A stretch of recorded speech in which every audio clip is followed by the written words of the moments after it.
జగన్ గారి దాడి ఘటనపై మీరు ఎలా స్పందిస్తారు, ఎలా ఖండిస్తారు, ఎలా చూస్తారు? ఈ రాజకీయాలలో ఇటువంటివి జరుగుతున్నాయి, మరి ఏంటి? ఇది చాలా ఈ విషయం మాట చాలా ఖండించాల్సిన విషయం అండి ఇది. ఎందుకంటే దాడి జరిగింది జగన్మోహన్ రెడ్డి గారి మీద కాదు, మాలంటల మీద దాడి జరిగింది ఇది. ఇప్పుడు ఆయన ఏదో పాపం కష్టపడి బస్సు యాత్ర చేసుకుంటా జనాలకు వెళ్తా చేసుకుంటా ఉంటే అసలు నా విధంగా కొడతాం ధర్మం అండి ఇది. ఎంత తప్పు అండి ఇది. మా వార్తపై నుంచి విజయవాడ వెళ్ళాడు, సింగనగర్ ఏదో అటు జరిగింది. జరిగినప్పుడు చాలా తప్పు అండి అది. ఆయన ఆ విధంగా కొడతాం తప్పు అది. పాపం ఆ విధంగా అదే కానీ కన్నుకు కానీ ఎక్కడ తగులుంటాను పరిస్థితి ఏంటి? అది రాయితో కొట్టారో లేకపోతే అదేమన్నా బాలు ఐరన్ది గుండుతో కొట్టారో తెలియదు. అది చాలా దారుణం అది.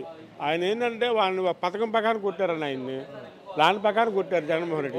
ముఖ్య కారకుడు అని చెప్తున్నారు. మరి నాకు తెలిసి మరి ఆడే అక్కడ వేసేది ఆ ఏరియా మొత్తం బ్యాచ్ మీద ఆడి బ్యాచ్ మొత్తం గంజా బ్యాచ్ మొత్తం అక్కడ ఉంటారు. అక్కడ ఆ ఏరియా మొత్తం వాళ్ళ బ్యాచ్ ఎక్కువ అక్కడ. రాష్ట్ర ప్రజలు నమ్ముతారా మరి బోండమ్మ చేసిందానికి? నమ్మడం అంటే పోలీసులు ఎంక్వైరీ చేస్తున్నారు, చేయనియండి. ఇప్పుడు సీసీ ఫుటేజ్లు ఇవన్నీ ఉంటాయి. నైట్ పూట కరెంట్ పోయింది అంటున్నారు కదా, దాని ప్రకారం చూద్దాం. ఇవాళ రేపు తెలిసిద్ది, తెలిసినప్పుడు అప్పుడు బయటకు వచ్చింది మొత్తం. ఇదంతా వాళ్ళు చేసుకుంటున్నారండి. ఇదంతా జగన్మోహన్ రెడ్డి గారు ప్లస్ ఇదంతా ఈ విధంగా చేయడం కరెక్ట్ కాదు. అది ఇంత జరిగినా కూడా జగన్మోహన్ రెడ్డి గారు ఏ విషయము ఎవరితో ఏం మాట్లాడకుండా, ప్రెస్తో కానీ నోట్లో కానీ ఏం మాట్లాడకుండా చిరునవ్వుతో వెళ్తూ అభివాదం చేస్తూ వెళ్ళింది. మరి దేనికి సంకేతం? ఆయన ఒక్క మాట కానీ చెప్తామని మొత్తం అల్లకొల్లం అయిపోద్దండి. ఎందుకంటే ఆయన ఓర్పు ఆయన సహనం వల్లే తాగుతున్నారు. కార్యకర్తలు ఉన్నారంటే ఆయన ఒక్క మాట కానీ చెప్తామంటే మొత్తం ధ్వంసం అయిపోతుంది మొత్తం. ఆయన చెప్పడు. ఆయన ఆ రోజు కోడికత్తితో పొడిచినప్పుడు కూడా ఒక్క మాట ఎవరు చెప్పలా, సైలెంట్గా ఉన్నాడు. ఇవన్నీ ఏంటంటే రేపు మళ్ళీ నెక్స్ట్ 2024లో మళ్ళీ జగన్మోహన్ రెడ్డి సీఎం పక్కా. అది వైఎస్ఆర్ కాంగ్రెస్ పార్టీ లోక్సభకు అధ్యక్షులైనటువంటి సీఎం జగన్మోహన్ రెడ్డి గారిపై జరిగిన జారీ విజయవాడ ప్రాంతవాసిగా ఎలా చూస్తారు, మీరు ఎలా స్పందిస్తారు?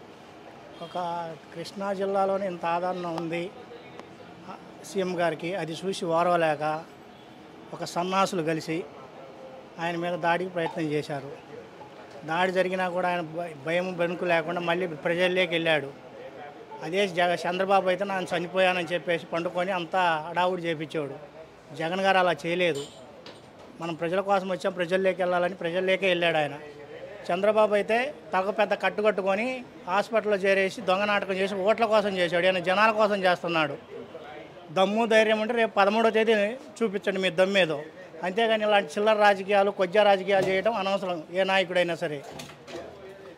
దాడికి నిరసనలు ఏమైనా చేసే అవకాశాలు ఉన్నాయి విజయవాడ ప్రాంతంలో? దాడికి నిరసన అంటే మా నాయకుడు అలా చేయొద్దు, మనకు జనాలే ఉన్నారు, జనమే మన నిరసన అని చెప్పి మా నాయకుడు పిలుపునిచ్చారు. సంఘటన జరిగిన స్థలంలో మీరు ఏమైనా వెళ్ళారా? మేము సంఘటన స్థలంలోకి వెళ్ళలేదు. అక్కడ దాకా ఉండి అక్కడ వెనక్కి వచ్చేసాం, చుట్టుకుంట దాకా వెళ్ళి. ఇంటికి వచ్చి టీవీ చూడంగానే ప్లాస్ న్యూస్ వస్తుంది ఇలా జరిగిందని. మీరు ఇచ్చే వార్నింగ్ కానీ మీరు ఇచ్చే ఏంటి? ఇప్పుడు బోండమ్మ గారి పేరు ఎక్కువగా వినిపిస్తుంది అంటే ఇప్పుడు కొండ కింద పెద్దవారు కొండ కింద కమ్మవారు అని ట్వీట్ చేశారు. అదే చెప్పేది, వాళ్ళు ఈ కృష్ణా జిల్లాలో వాళ్ళ కమ్యూనిటీ ఎక్కువ ఉంది కాబట్టి జగన్ గారికి ఎంత వచ్చారు మనకు అసలు ఏం లేదు అనే ఆకృష్యతో ఏం చేయలేక బోండా గారు చేయించిన చిల్లి రాజకీయం ఇది. జగన్మోహన్ రెడ్డి గారికి అది మాకు కలిసి వచ్చేద్దా కలిసి రాదనేది ప్రజలే నిర్ణయిస్తారు. వాళ్ళకి కలిసి వచ్చేది వాళ్ళకి కలిసి రేపు 13వ తేదీ తెలుస్తుంది. డైరెక్ట్గా ఎన్నుకోవాలి కానీ ఎదుర్కోవాలి. లేదనుకుంటే నువ్వు ప్రజాబలం తెలుసుకోవాలని రాళ్ళు ఇసరటము, రవ్వలు ఇసరటం, అదే మా వాళ్ళని వదిలేస్తే ఈ పాటికి మొత్తం నాశనం చేసేసేవాళ్ళు. మనం ప్రజల్లో ఉన్నాం, ప్రజల కోసం ఉంటున్నాం, మనకు అలాంటి వద్దని చెప్పాడు జగన్ గారు. నిన్న రాత్రి సీఎం జగన్మోహన్ రెడ్డి గారిపై దాడి జరగడం జరిగింది. ఈ దాడిలో వెల్లంపల్లి గారు కూడా గాయాల పాల్గొనడం జరిగింది. విజయవాడ ప్రాంతవాసిగా దీన్ని ఎలా చూస్తారు, ఎలా స్పందిస్తారు? సీఎం జగన్మోహన్ రెడ్డి గారు విజయవాడ వస్తున్నారని మేమంతా ఘన స్వాగతం పలకడానికి సింగనగర్ రావడం జరిగిందండి. వచ్చిన సమయంలో సీఎం జగన్ గారికి వచ్చిన జనస్పందన చూసి ఎదుటి పార్టీ వాళ్ళు భయపడి పిరికి పంది చర్యగా దీన్ని భావిస్తున్నాం మేము. ఆ జనాలు చూసి ఏంట్రా బాబు సీఎం జగన్ వస్తే ఎంతమంది జనం వస్తున్నారు ఏంటి అని చెప్పి వాళ్ళు ఏడుపుతో జగన్ గారికి వచ్చిన స్పందన చూసి ఈ వెల్లంపల్లి శ్రీను గారికి ఏంటి ఇంత కొత్తగా వచ్చిన ఇంతమంది జనం వస్తున్నారు ఏంటి ఈయనకి అని చెప్పి పిరికి పంది చర్యగా దీన్ని మేము పూర్తిగా భావిస్తున్నామండి. దీనికి దాడికి నిరసనగా ఏమైనా చేసే అవకాశం ఇప్పుడు మేము దీన్ని తప్పకుండా మా పార్టీ కార్యకర్తలు అందరితో మాట్లాడి మేము ఇప్పుడు అర్జెంటుగా నిరసన కార్యక్రమం చేయాలి. ఇప్పుడు మేము పాదయాత్ర కూడా చేసుకునే స్థితిలో మేము లేమా ఏంటి? రోడ్డు మీదకి వస్తే రాళ్ళు పెట్టుకోవటం, పిచ్చి పిచ్చి పనులు చేయడం, ఆ బండ్లు అడ్డు పెట్టడం, ఈ బండ్లు అడ్డు పెట్టడం ఏదేంటో చేస్తున్నారు. ఇప్పుడు జనాల్ని భయప్రాంతులు చేస్తున్నారు వీళ్ళు. జనాలకి గొడవలు పెట్టేద్దామని ఏదో ఒకటి అలజడి సృష్టిద్దామని అనుకుంటున్నారు. అలాంటి ఆటలు మేము సాగనివ్వం. జగన్ గారు ఉన్నంతకాలం ప్రశాంతంగా ఆంధ్ర ప్రజలందరూ మనశ్శాంతిగా నిద్రపోయేటట్టు మేము ఆలోచిస్తామండి. దీనికి కారణము బోండా అమ్మగారు అని చెప్పుకొస్తున్నారు. మరి వారు కూడా హేళనగా కామెంట్ చేయడం జరిగింది, అంటే ట్విట్టర్లో పోస్ట్ చేయడం జరిగింది. కింద కమ్మవారు, కొండ కింద పైన వారు అని ఒకటి కామెంట్ చేయడం జరిగింది. మరి దీన్ని ఎలా చూస్తారు మరి మీరు? వాళ్ళు ఇప్పుడే కాదండి, ఎప్పుడైనా సరే వాళ్ళ పార్టీ నాయకులు వాళ్ళ కార్యకర్తలే బాగుపడాలని చూస్తారు. మేము జనాలకి ఏదో చేస్తున్నామని కుళ్ళిపోతూ మా మీద ఏదో దుష్ప్రచారాలు ఏదో చేస్తుంటారు. అలాంటివన్నీ జనాలు పట్టించుకోరు. ఇప్పుడు అది ఒక పెద్ద స్క్రాప్ పార్టీ. ఆ పార్టీని జనాలు పట్టించుకునే స్థితిలో లేరు. వాళ్ళకు కూడా తెలుసు ఒకవేళ సింగిల్గా సింహం వస్తుంది అంటే వాళ్ళ 3 పార్టీలు వచ్చి కూడా జనాల్ని రెచ్చగొట్టడానికి ఇలాంటివి చేస్తున్నారంటే కారణం ఏంటి సార్? జగన్మోహన్ రెడ్డి గారికి ఈ దాడి కలిసి వస్తుందని అనుకుంటున్నారా? జనాలకి ప్రతి ఒక్కటి తెలుసండి. మంచి చేసేవాళ్ళు ఎవరు, చెడు చేసేవాళ్ళు ఎవరు అనేది మొత్తం తెలుసు. జనాలు ఏం పిచ్చోలేం కాదు. జనాలు మొత్తం చూస్తున్నారు.